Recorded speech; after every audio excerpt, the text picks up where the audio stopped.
Look, life is either a great adventure or nothing.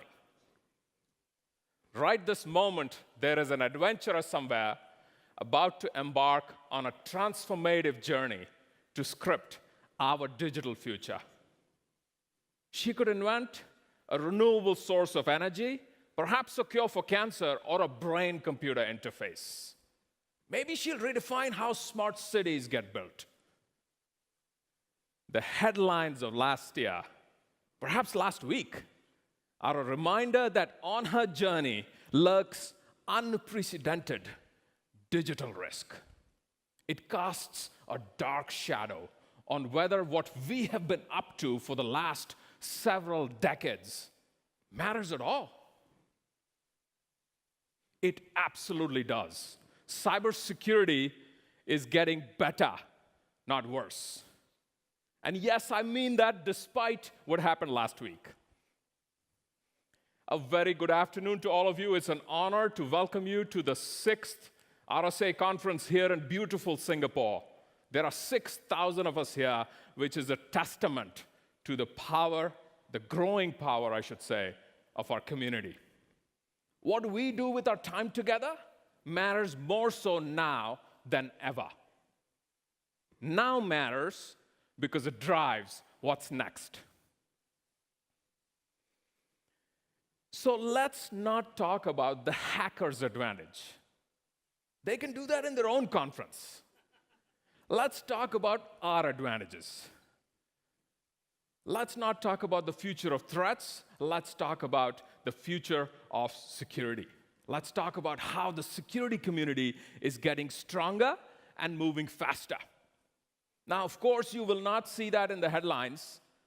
It's unlikely that the Sydney Morning Herald will cover a story of how your brilliant implementation of multi-factor authentication stopped nation-state threat actors from accessing a critical database.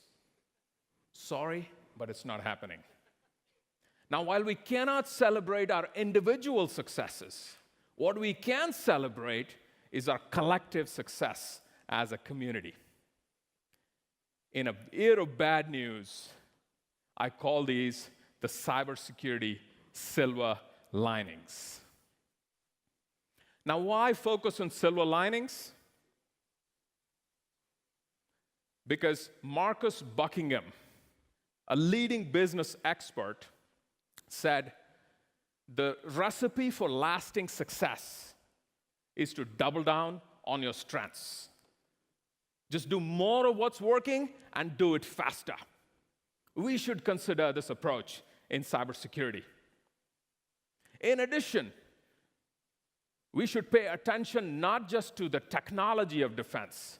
We should pay attention to the psychology of defense. The spirit of the defender matters as much as the shield that she or he wields. For years, we have motivated ourselves by the fear of what happens if we fail. What if we could inspire ourselves with the glory of what we enable when we are successful? Over the next few minutes, let's review some ideas, some silver linings for us to consider. They are a blueprint for our current strengths, fuel for our spirit, and a catalyst for advances yet to come. I call the first one end of the silver bullet fantasy. The essence of this one is that teams that win consistently do not rely on silver bullets. Let's look at one such team. As of 2010, no British cyclist had ever won the Tour de France. Dave Brailsford, coach of Team Sky, proposed that success would boil down to grinding out the basics. Get the big things right, but do not ignore the little things. First, the big things, the terrain, the context. They obsessed about every bend, every incline. This, in order to slow down our sharp bends and preserve energy for the steepest, most important climbs. They also believed in a concept called the aggregation of marginal gains, the little things, the 1% improvements that add up. Now, they started by optimizing things you might expect: ergonomics of the bike seat, nutrition of riders, but they did not stop there. They looked at mundane areas like the pillows that offered the best sleep. That's right, ladies and gentlemen, pillows. They looked for 1% improvements everywhere. Now, Coach believed that they could win in about 5 years. He was completely wrong. They won it in 2. 2012, repeat in 2013. They captured 70% of the medals in cyclist competitions in the 2012 Olympics. They executed the most successful run in modern cycling history by not relying on silver bullets. They focused on being a little bit better every day rather than being totally unbeatable someday. Similarly, in cybersecurity, we are no longer lusting after shiny new gizmos and taking a risk orientation. And what that means is paying attention to the context, the terrain. Or as Rob Joyce, the former cybersecurity coordinator of the White House says, knowing your network. Look, risk is not the enemy. Too much of it is. But very importantly, so is too little of it. So I was delighted to hear the executive from CSA imply that we should not let incidents of last week derail our digital ambitions. Between recklessness and complacency, there is a Goldilocks zone of risk. Not too much, not too little, just right. We are helping organizations manage digital risk by keeping them in this zone through business-driven security. Cyber risk is top of mind, especially here in Asia. There are some estimates that say that organizations in Asia are 60 to 80% more likely to be targets of cyber attacks.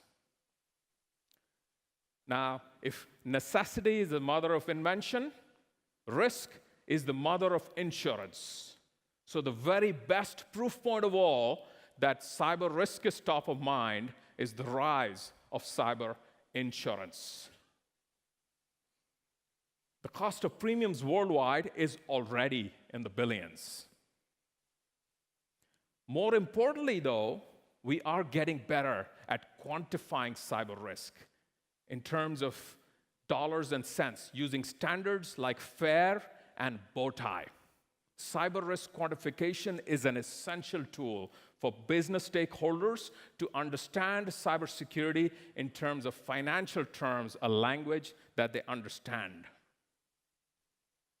Cybersecurity teams today do have an uphill challenge.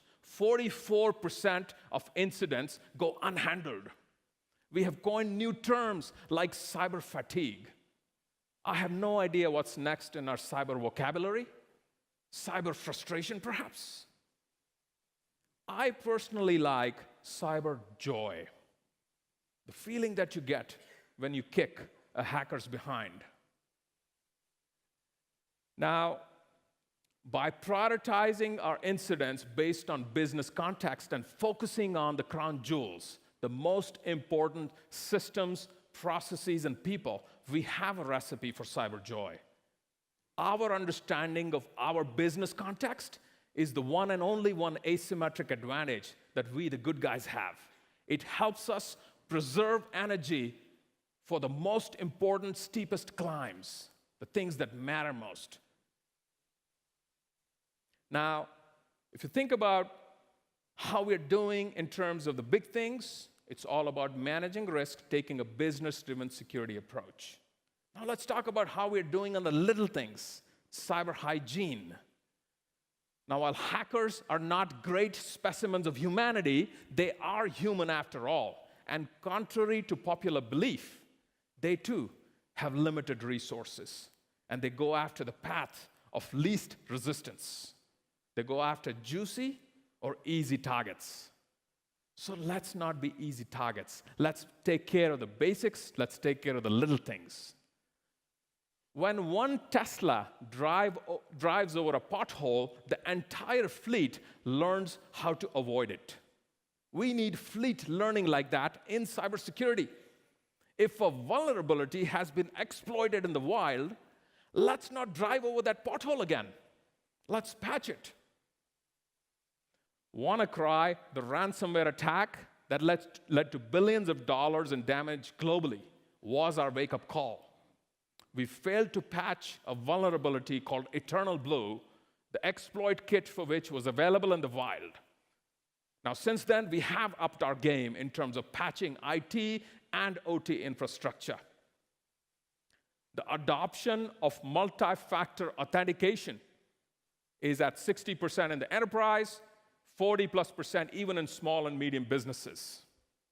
Companies worldwide are taking unified, risk-based identity and access assurance from the ground to the cloud.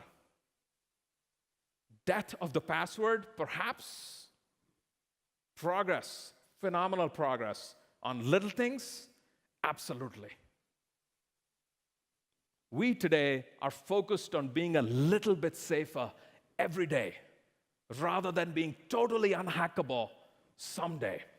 We, ladies and gentlemen, have escaped the lure of the silver bullet fantasy. Silver lining number one. Transitioning to silver lining number two, that I call Quicksilver Law of Cyber Defense.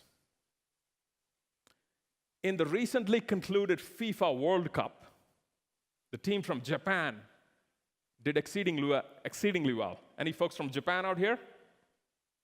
Come on, folks from Japan. There's got to be more. Look, they demonstrated phenomenal sportsmanship, but more importantly, their secret sauce was defensive anticipation. The ability to get to the right place at the right time before the opponent. Quicksilver Law of Cyber Defense. In the cybersecurity field, too, the ball moves pretty darn fast. Technology has grown exponentially, powered by Moore's Law. Software is eating the world, and AI, they say, is eating software. I have no idea what is eating what. What I do know is that in the digital world we defend, technology is everywhere. Over the next decade, 1 trillion lines of code will be shipped by companies that have never shipped code. Companies that make trucks, pacemakers, or sell insurance. Now, the S-curve of technology has flattened out over time. So it's not just that technology is everywhere, it's getting adopted faster than ever.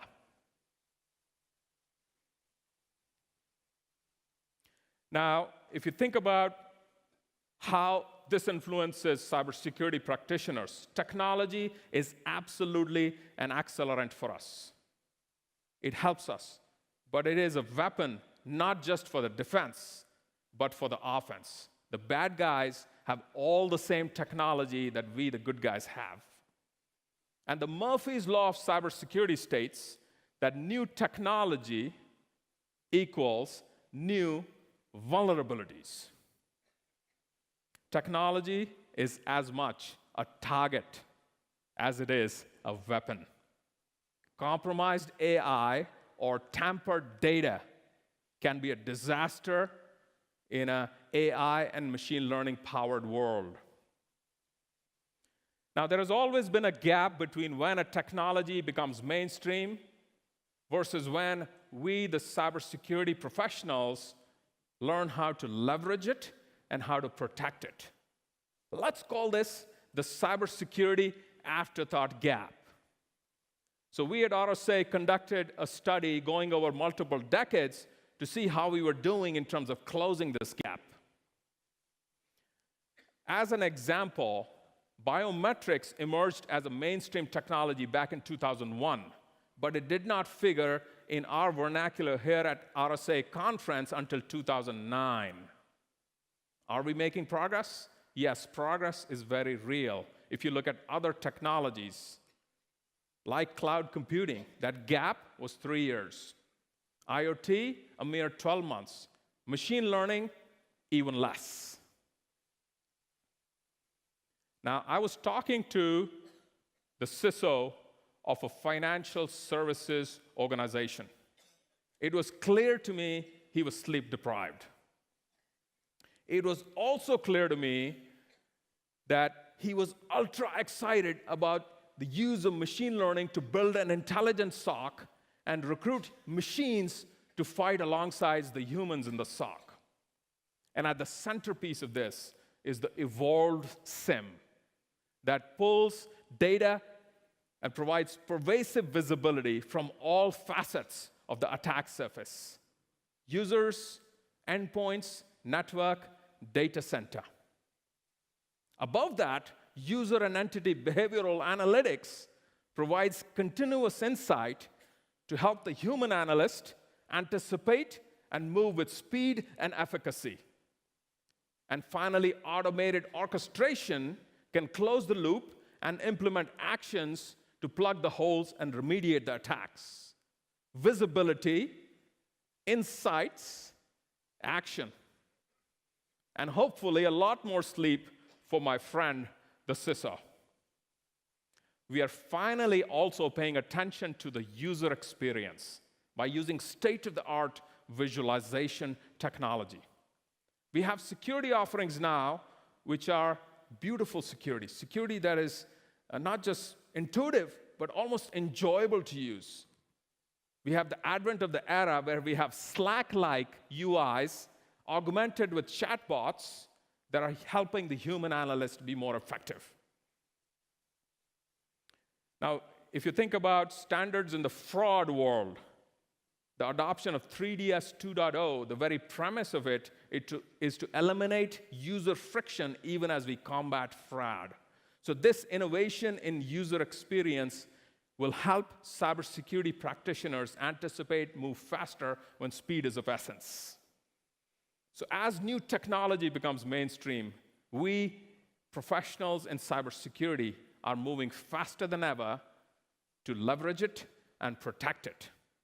In a world powered by Moore's Law, and a world complicated by Murphy's Law of cybersecurity, we are anticipating better and getting to the ball before the opponent does.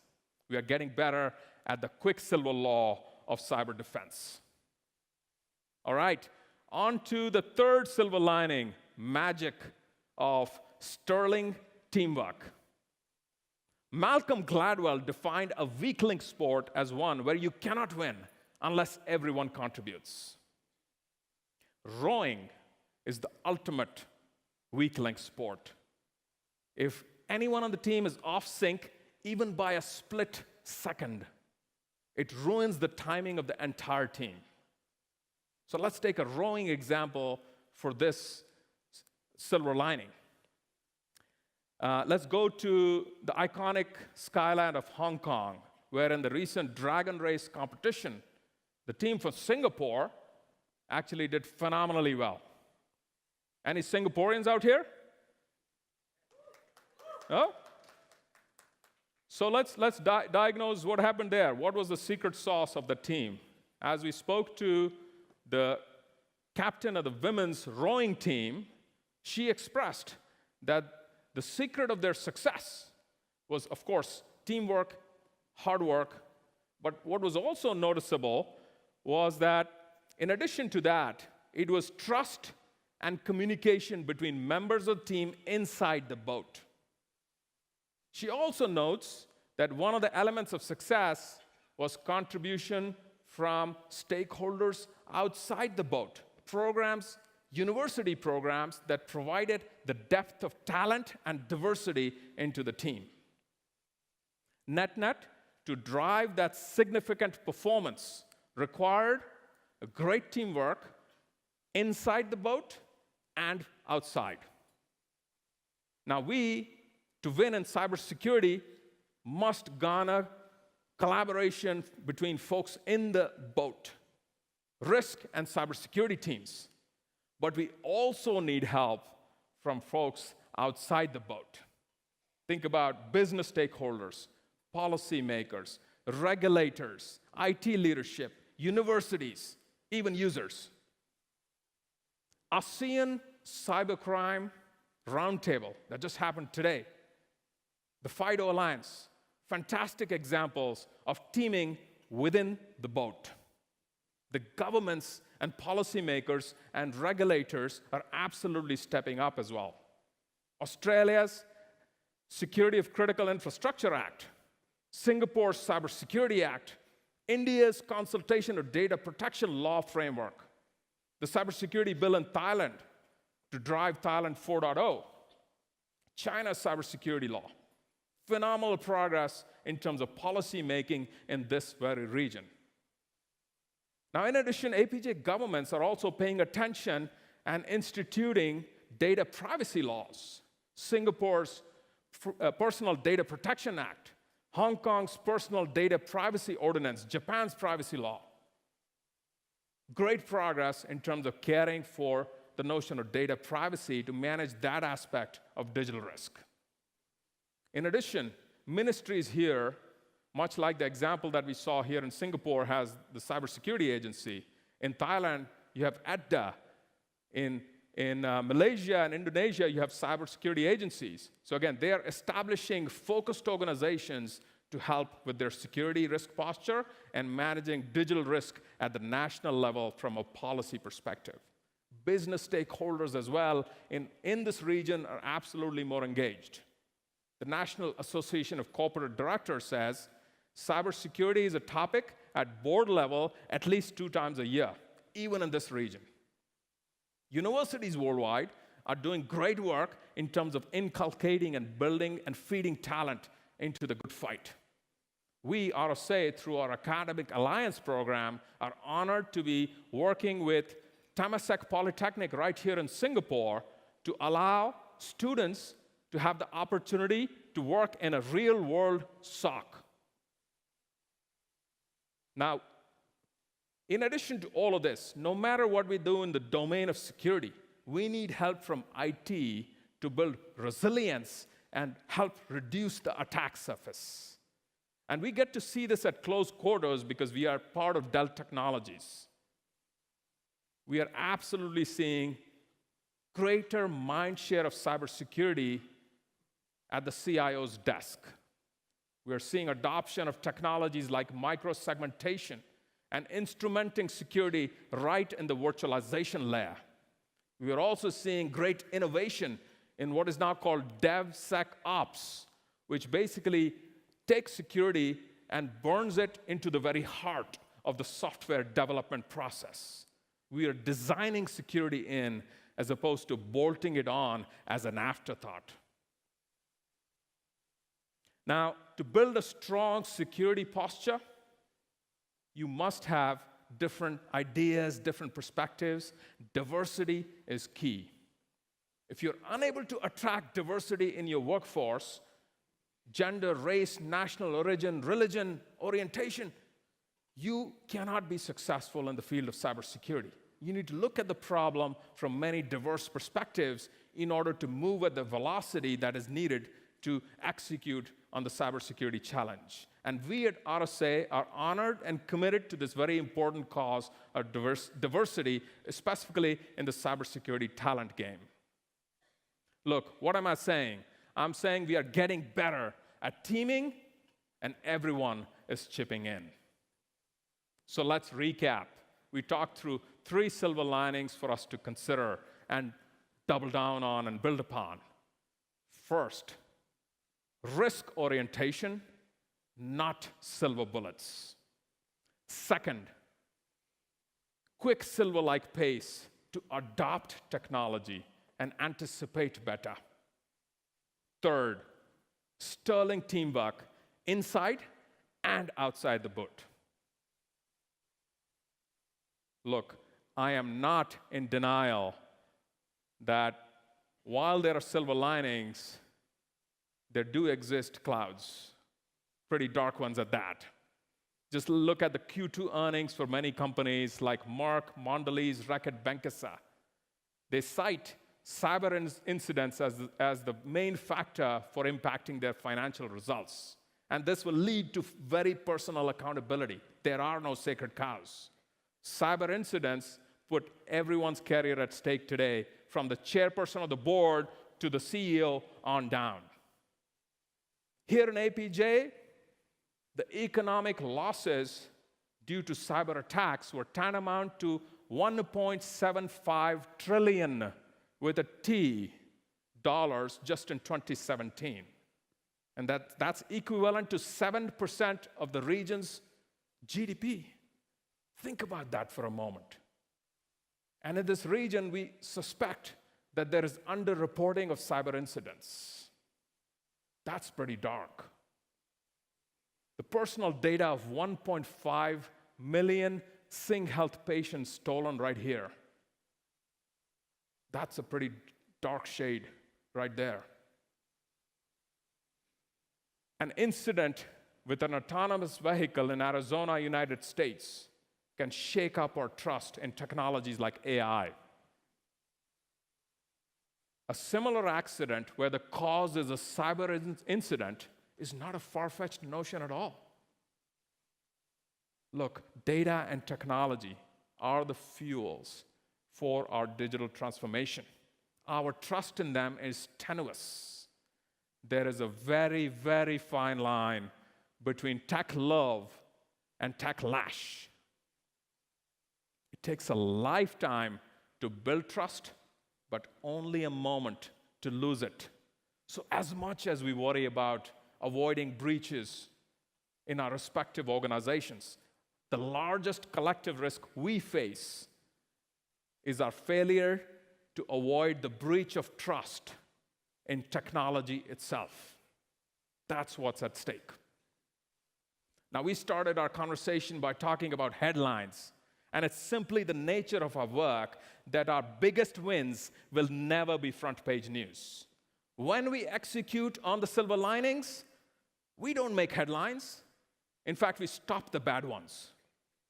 But our work is not, nor has it ever been, about getting our own headlines. It's about protecting people and technology in an increasingly digital world. That's what it's about. It's about enabling the digital adventurers to go forth and make their own headlines. And we've certainly had some very inspiring headlines in this last year. Our world now has machine vision apps for the visually impaired, virtual reality that enables surgeons to conduct remote surgery, artificial intelligence that can tell whether the caller on the other line is having a heart attack as they make the 911 call. We have startups that are using the internet to provide access to clean water, microloans, to people who don't have access to it. We have a power plant coming online this year that will burn fossil fuels, but will not produce greenhouse gases. And looking to the next generation, we have twice as many girls and 3 times as many minority students in the AP computer science classes today than we did in 2016. Now, whether these adventurers are able to get their organizations to their digital destination is kind of up to us. It is our privilege and our burden to ensure that they stay in this Goldilocks zone of risk as they go forth on their digital journey. So let's come together this week to learn, to fuel up our minds, to share wins, to fuel up our spirits. Let's ignite conversations, to dream up and help build the next generations of technologies, people, and companies, to protect our great digital adventure. Let's not ignore the clouds, but let's double down on the silver linings. Thank you.